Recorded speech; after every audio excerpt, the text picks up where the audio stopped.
Okay, we've done a lot of talking about what to eat. Well, this section is about when to eat. And why is that important? Well, one of the things you may have heard about intermittent fasting, or the Michael Mosley's book around intermittent fasting. But one of the best resources I found for fasting is Dr. Jason Fung. He's got intensivedietarymanagementcom, and he looked at it this way. In the 70s, most of the time we spent with insulin dominant, with a serious amount of time insulin deficient. That means the way we ate. Whereas nowadays we spend more and more amount of time insulin dominant and less time insulin deficient.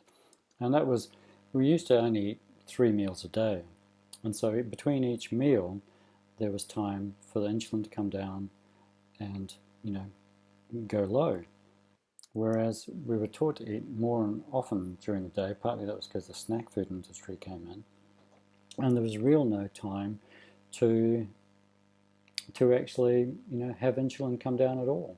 And that last snack is the before bed snack.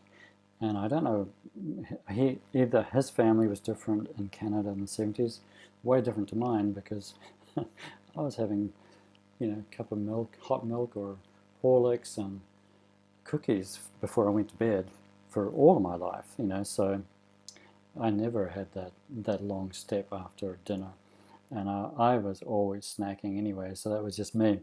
So one of the things to do when you learn to reduce the amount of carbohydrates in your diet, remember I said that you'll actually want to eat less. You'll be more satisfied around food. Your mental, emotional, physical energy will be better, and you just naturally won't be as hungry.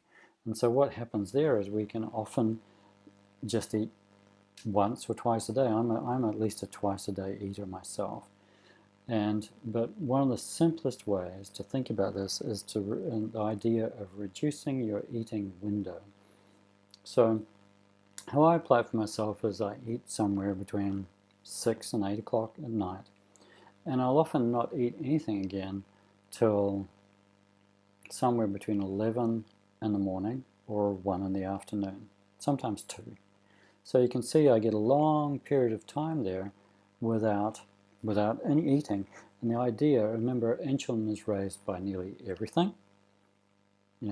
Carbohydrate the most, protein the next, carbohydrate, protein, fat more than carbohydrate itself, and then protein the next, fat the next, and even fiber in big salads, a lot of apples, sugar and fiber, not a good idea. So the whole idea is to simply manage that whole process so you don't have insulin running in your body through the carbohydrate load throughout big periods of time during the day. So the idea of shortening your eating window is what it's all about. Now I'm really good at not having breakfast and not eating till between 11 and 2. But other people, they get up in the morning, they want to eat breakfast, and they're happier eating breakfast and then a late lunch and then nothing for the rest of the day. So you can play with that 8-hour eating window whenever it is, depending on what your personal preferences are. But the key is to have the meals be 0 or low carbohydrate, and then you don't stimulate insulin. Does that make sense? Now this is an 8-hour eating window. Some people do really good on a 4-hour eating window. So they eat all the food they're going to eat, everything that's got calories in it, including drinks. Like if they have some cream in their coffee, they'll have that in this window. And then that can be late in the day or it can be early in the day. It depends on you. And you can still have little bits. Like I mentioned, cream and coffee. You could have cream and coffee for breakfast and then nothing till dinner. It can be done that way as well, because a little bit of cream isn't going to put you too far out of sync. Your body will be able to deal with that quickly over time. So hopefully that's giving you an idea that fasting is it's a normal thing to do, and it's a big part of you can make a lot of changes purely with fasting alone. But if you bring in the carbohydrate restriction on top of that, then you get extra benefits. And that's where that whole thing about inflammation in your body, glycation, oxidation, all those kind of things. As you keep on reducing your carbohydrates, you'll actually just support your body better.